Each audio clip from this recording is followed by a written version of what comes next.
രാജ്യം ഭരിക്കുന്ന പാർട്ടിയാണ് ബി.ജെ.പി. ഒരു ദേശീയ അധ്യക്ഷനെ കണ്ടെത്താൻ മാത്രം പക്ഷേ ബി.ജെ.പിക്ക് പര്യാപ്തത ഇല്ല എന്ന് പറയേണ്ടി വരും. കേന്ദ്രത്തിൽ മൂന്നാമതും നരേന്ദ്രമോദി അധികാരം പിടിച്ചിട്ട് വർഷം 1 കഴിയാറായി. RSSന്റെ ശക്തമായ എതിർപ്പിനെ തുടർന്ന് നിലവിലെ അധ്യക്ഷൻ JP നദ്ദയ്ക്ക് കേന്ദ്രമന്ത്രി പദം നൽകി അധ്യക്ഷ സ്ഥാനത്തു നിന്നും നീക്കുവാനാണ് ബി.ജെ.പി. തീരുമാനിച്ചത്.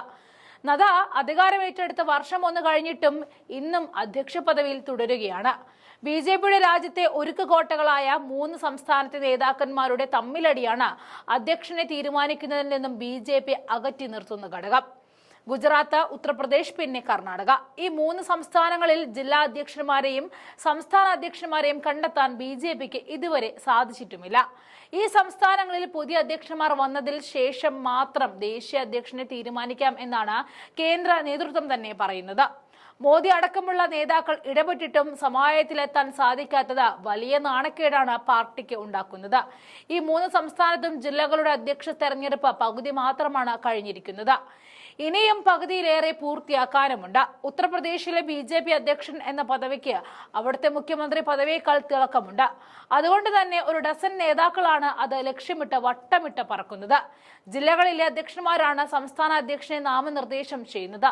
ഉത്തർപ്രദേശിൽ പകുതിയിലധികം ജില്ലാ തിരഞ്ഞെടുപ്പുകളും ഇതിനകം തന്നെ പൂർത്തിയായി കഴിഞ്ഞു. സംസ്ഥാന അധ്യക്ഷനെ നിയമിക്കുന്നതിന് ആവശ്യമായ മാന്ത്രിക സംഖ്യയിലേക്ക് UP എത്തിയിട്ടില്ല എന്നാണ് റിപ്പോർട്ട്.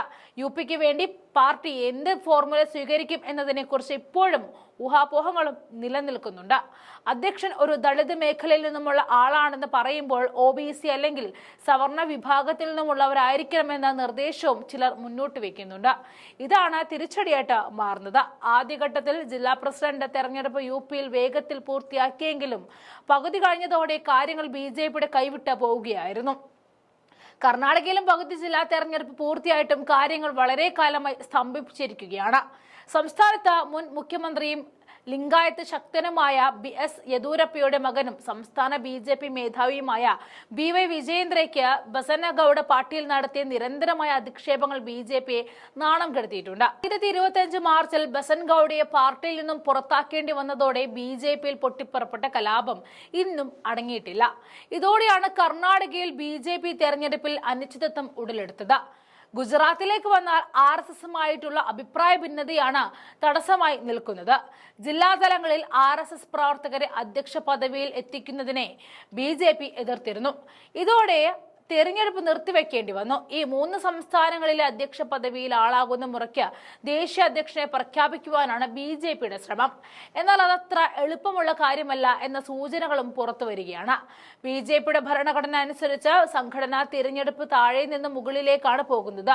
പകുതി ബൂത്ത് ലെവൽ പ്രസിഡന്റുമാരെ തിരഞ്ഞെടുത്തു കഴിഞ്ഞാൽ മണ്ഡല തെരഞ്ഞെടുപ്പ് ആരംഭിക്കുന്നു.